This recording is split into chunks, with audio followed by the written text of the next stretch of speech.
তখন বহরমপুরের ফাঁসি কৃষ্ণপক্ষের রাত নিবিড় অন্ধকার। ফাঁসির আসামি কৌশিক মৃত্যু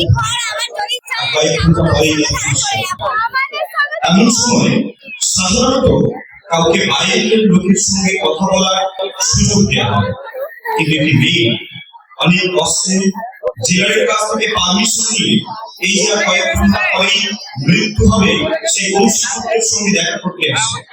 সে মনে করে এই বোধহয় তার হারিয়ে যাওয়া ভাই, এই ভাই এবং বোন নাকি ভাই এবং বোন না, এর মধ্যে দিয়ে চলতে থাকে এই নাট্য সংগ্রাম। তাহার নামটি রঞ্জন। না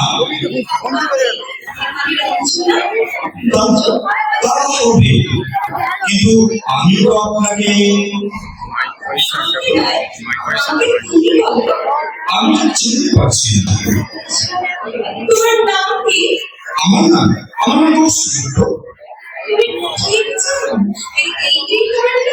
নিশ্চয়ই জানি।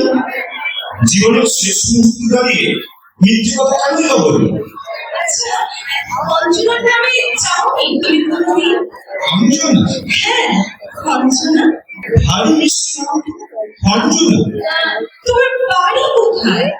বাড়ি বাঁকুড়া জেলায়, গ্রামের নাম কেশরা বিশ্ব কি একটা ভুলে গেছি। ছেলেবেলায় বাড়ি থেকে পালিয়ে এসেছিলাম না। তুমি বই ভালোবাসো? বই? কবিতার বই, রবীন্দ্রনাথের বই, যা তুমি প্রত্যেকদিন রাত্রে ঘুম পাড়াবার সময় আমাকে আবৃত্তি করে শোনাবে।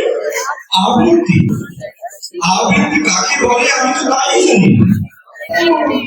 আচ্ছা, তুমি কোন হাই স্কুলে পড়তে? কতদূর এগোতে পারে? পাঠশালা থেকে পালিয়ে গিয়েছি। জেল সুপারের কাছে শুনলাম তুমি একটা বই লিখেছো। লেখাপড়া জানো না তো বই লিখলে কি করে? দেখো, এই বাংলায় বই লেখার জন্য লেখাপড়া জানার দরকার হয় না। এই যেমন তোমার সাথে কথা বলছি ঠিক তেমন ভাবে লিখেছি। তাছাড়া মিথ্যে কথা লিখতে তো কোনো অসুবিধা হয়। সব মিথ্যে কথা লিখেছো? হ্যাঁ, সব মিথ্যে কথা। কেন লিখে তবে? কি করবো বলো, লোকে খুনির জীবনের মধ্যে রোমাঞ্চ খুঁজে, আমি সেটাই বেশি করে দিয়েছি। আমি কথা জিজ্ঞেস করছি বলে তুমি রাগ করছো না? না, আমার সঙ্গে কথা বলে তুমি যদি শান্তি না পাও কেন করতে বাদশা? আর কিছু জিজ্ঞেস করছি না?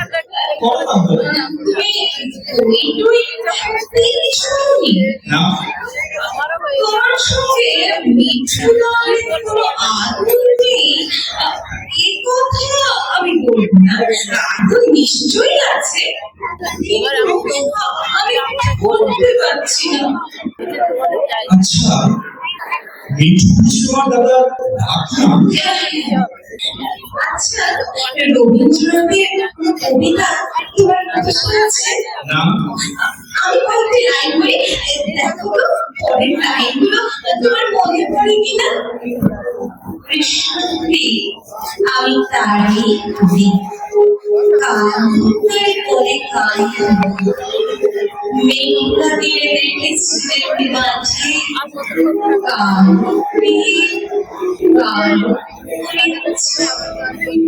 ঘুমটা মাথায় ছিল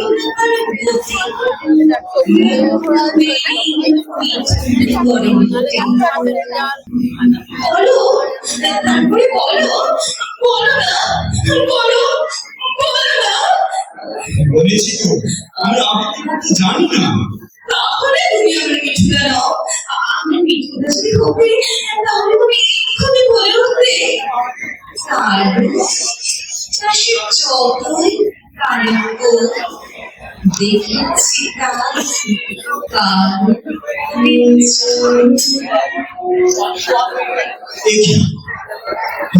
চলে যাচ্ছ?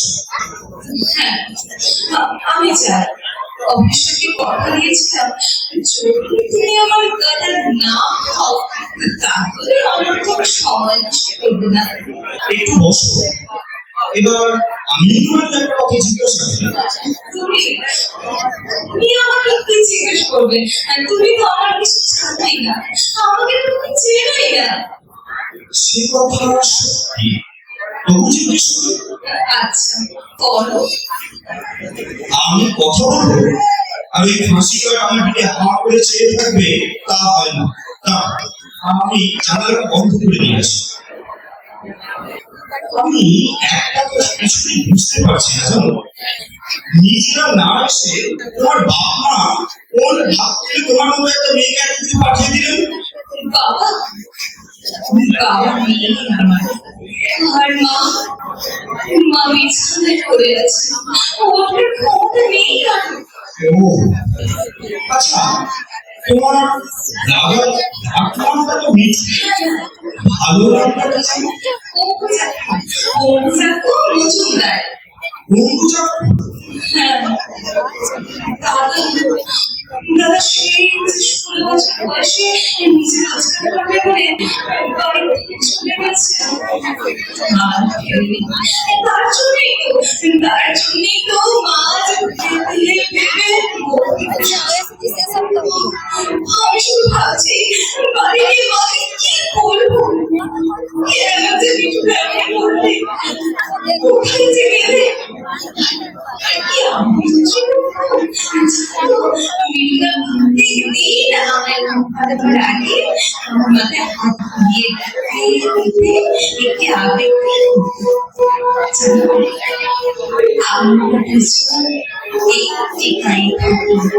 সেই আমাদের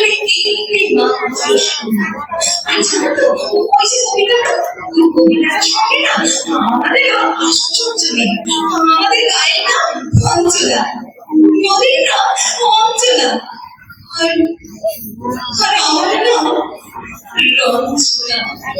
কি যে হলো, কেন যে সব হারিয়ে গেল, মাকে আমি কি বলবো?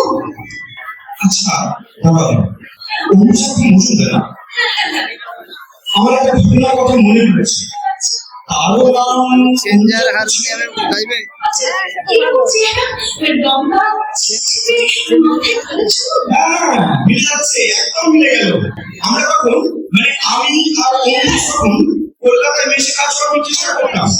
ও প্রায় ভঞ্জনের গ্রামের কথা আর ছোট বোন রঞ্জনের কথা বলতো, কিন্তু কত মিলছে না।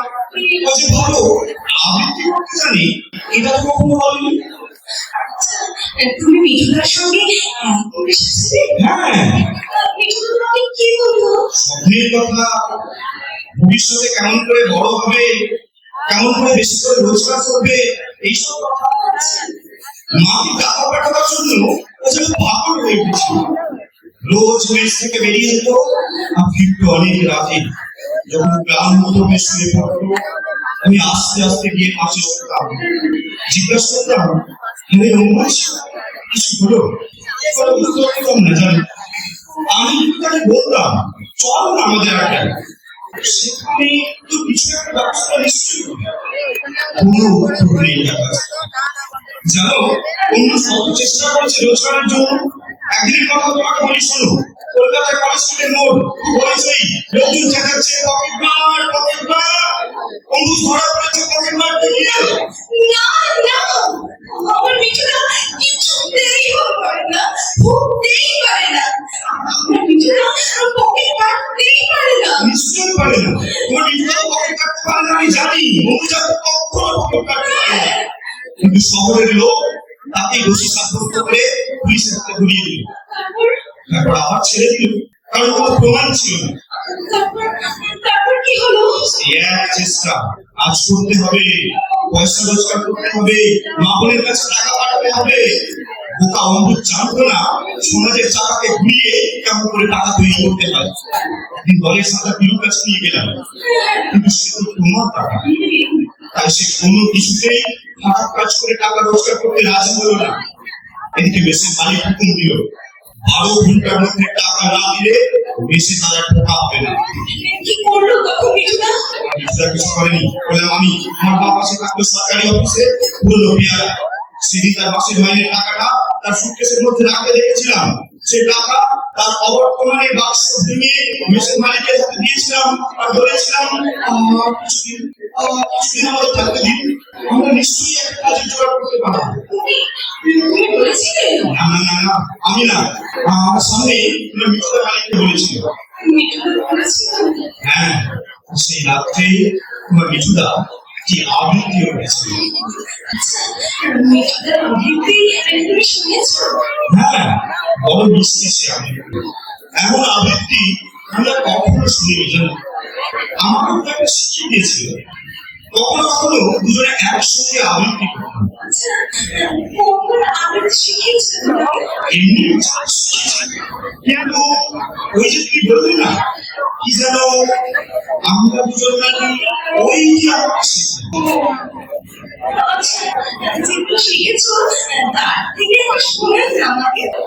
দুঃখের দেখেছি দীপ্ত, আগে দেখেছি কালো ছড়ে, অশান্তি ভূমি দেখি জীবনের স্রোতে পদে পদে, মৃত্যু করে লুটোছুরি সমস্ত পৃথিবী জুড়ে ভাসতে যায়, ভাসতে যায়, জীবনের উড়ে যায় খুনি মৃত্যু।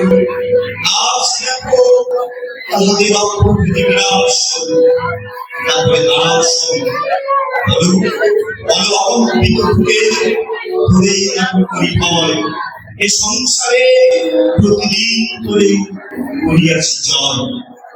তার যে আমি সত্য এ বিশ্বাস প্রাণের শান্তি সত্য শিব সত্য সত্য সেই চিরন্তন। তোমার কথা যে একেবারে মিঠুনের মতো, ঠিক মিঠুনা একেবারে মতো। তুমি তুমি মিঠুনা না? না না না না, আমি মিঠুনা না। ঠিক করে বলো তো। না না না না, তুমি তুমি আমার মিঠুনা। আপনি ভুল করছো, আমার নাম কৌশিক গুপ্ত। না না না, বাবার নাম ঈশ্বর গুপ্ত, বাড়ি বাঁকুড়া জেলার কৃষ্ণ বিষ্ণুকে একটা বাড়ি ধরে এসেছিলাম। আমার নাম কৌশিক কৌশিক। তারপর আমার সেখান থেকে কোথায় গেছে আমার আমাকে বলো। তারপর তারপর পূর্ণিমা অতম্বকে একটা যুগে সেদিন আমরা গঙ্গা স্নান করতে গেছি। স্নান করে উঠেছি, এমন সময় একটি মেয়ে আর চিৎকার করে কেঁদে উঠল, কে কোথায় আছো? আমার ছেলে হারিয়ে গেছে, তাকে উঠিয়ে দাও। একজন বলল, ওই তো দূরে জলে ডুবে যাচ্ছে। আপনি পুরো জলে সে দেখে আমার পাশে উপস্থিত, সেও ঝাঁপিয়ে পড়েছে। মিঠুনা তো আমার মিঠুনা খুব ভালো সময় থাকতো।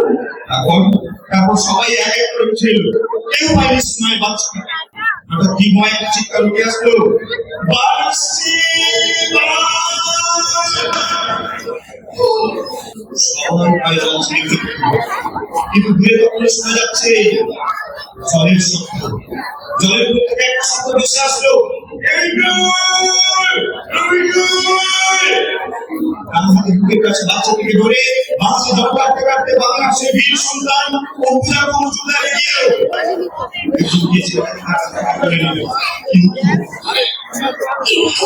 কিন্তু অঙ্কুশে হয়ে তোলার কথা কারোর মনে পড়ল না।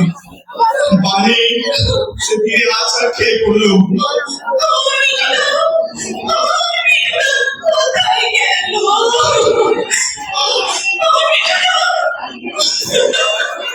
কেউ জানে না, কেউ জানে না। সে বড় লোক ছিল না, সে কোনো মঠ মন্দির এই সমস্ত কিছু তৈরি করেনি। সে কেবল একটি মাকে তার ছেলেকে ফিরিয়ে দিয়েছিল। তাই বোধ হয় সমুদ্রের বান ওই সমুদ্রে ফেলে নিয়ে গেল।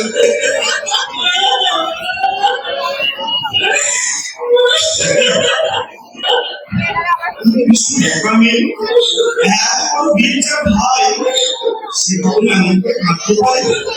কাঁদা উচিত না? এই বলুন, গর্ব হচ্ছে না কোনো মিঠুদার জন্য?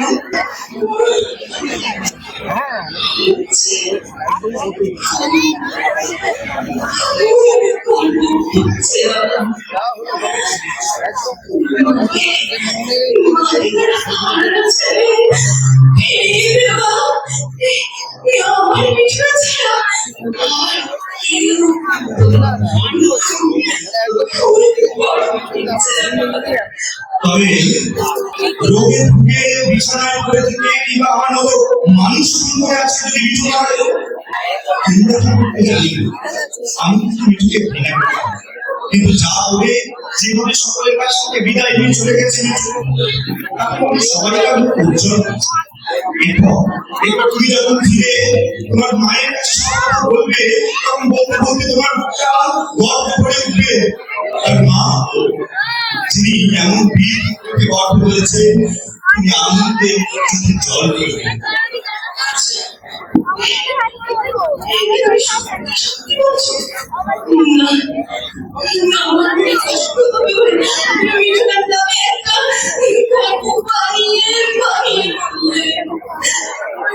চলে গেছে আমি বা কত এমন সময় বিয়ে বন্ধু নামে বিশ্বাস কেন করবো? তুমি আমাকে তুমি আমার দাদা হবে। হলাম বলবো মিঠু বলে দাদা হওয়ার লক্ষ্য যে সামলানো যাবে। আমি কি বলবো মাকে বলবে বলে অবহেলায় বিশ্বকর্মা এই অজানা ছেলেকে যেন তিনি ক্ষমা করেন।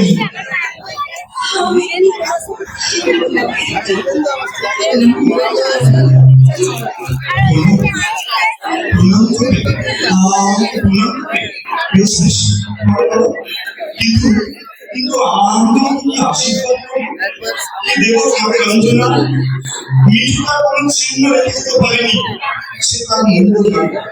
কিন্তু আজ এই যে এক জেলের মতো এই বহু করে টাইম পিছন মধ্যে দিয়ে চলে যাওয়ার সময়কে সাক্ষী রেখে তুমি তোমার দাদাকে পেলে আর আমি আমার বোন পেলাম। এই মুহূর্তটিকে বাঁচে রাখতে বললাম না এই যে আমার রোজগারের রয়েছে 2000 টাকা আছে।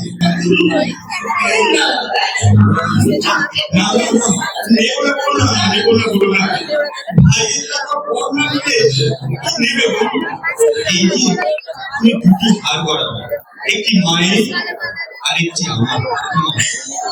মায়ের লোকে লেখা থাকবে তার ছেলের নাম গম্বুজ, আর তোমার লোকে লেখা থাকবে তোমার দাদার অবশ্যই। আর সেই দিকে তাকালে তোমার মনে পড়বে তোমার এখনই দাদার কথা। আর কোনো ভাই ফোটার দিনে কোনো সঙ্গী যদি এক ফোঁটা জল তার উপর গুলি করে, তবে সেই জল আমার কখনো নিশ্চয়ই জল করবে, আমার কখনো নিশ্চয়ই জল করবে। তাই হবে বাবা, তাই হবে।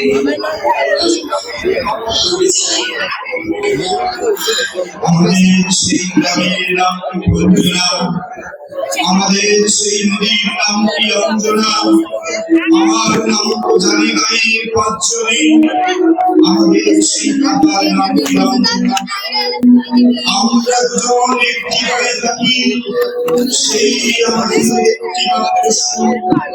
তাদের কাছে গায়ে আমার গ্রামে নাচি আমার, আমাদের এই গ্রামের নাম কি অঞ্জনা, আমাদের এই নদীর নাম কি অঞ্জনা, আমার নাম তো জানি গায়ের পাঁচজনে, আমাদের সেই কাকার নাম কি অঞ্জনা।